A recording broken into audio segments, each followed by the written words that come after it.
Frequently, what we find with a number of contractors is that an external sale or a third party buyer is not an option. So, when it comes to thinking about an exit strategy, looking internally within the firm at existing leaders may be the best option to pursue. As a result, a great approach for contractors, specifically current owners, to be considering is a long-term incentive plan with two key angles.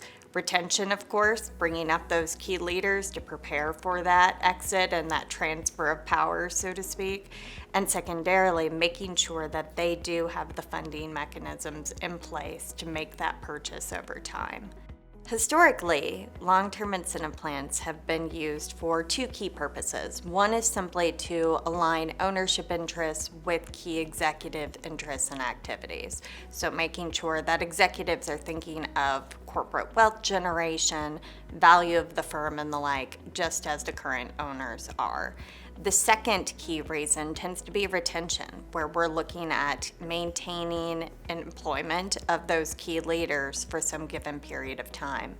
When instead, the primary purpose of the long-term incentive plan is to execute an ownership transition, we do need to be mindful of the timeline for that ideal transition, as well as the funds needed to occur.